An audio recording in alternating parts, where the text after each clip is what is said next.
ya dengan melakukan analisis SWOT, analisis quarter five forces, sama analisis yang di SWOT itu dibagi ya internal dan eksternal. Contohnya misalnya strength point-nya itu let's say punya R&D yang kemudian apalagi ya brand premium terdapat di industri atau secara eksternal kemudian saya purchase power meningkat kemudian adanya growth dari market premium gitu misalnya gini ya kemudian dari sisi weakness-nya dia let's say misalnya menunjukkan tidak tapi atau misalnya bekerja sama yang kurang banyak dari sisi eksternal misalnya kemarin apa tuh output menurun kemudian persaingan semakin sengit misalnya. Nah sebetulnya ketika teman-teman melakukan analisis SWOT ya internal dan eksternal nanti setelah riset pasar nanti teman-teman masuk ke analisis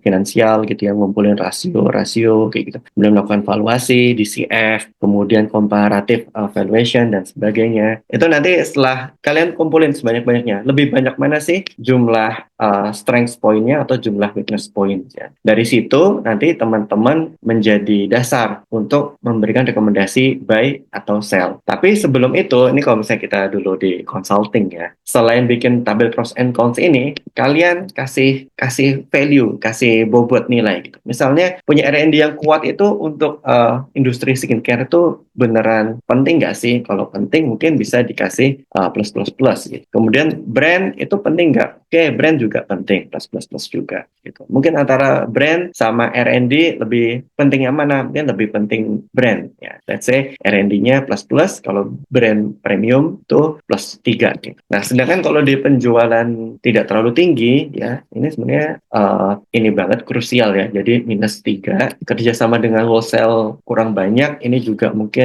lumayan krusial tapi 2 aja dari sisi populasi menurun mungkin ini penting ya karena ini dari kue si pembelinya ini jadi menurun persaingan semakin sengit ini juga penting ya dari sisi supply drivers-nya kemudian purchase power meningkat ini mungkin penting ya bagi market premium plus growth market premium ini plusnya 1. Nah setelah kalian total plusnya itu ada misalnya 1, 2, 5, 7, 8 ada 8 plus gitu. Kemudian minusnya ada 3, 5, 7, 8 juga.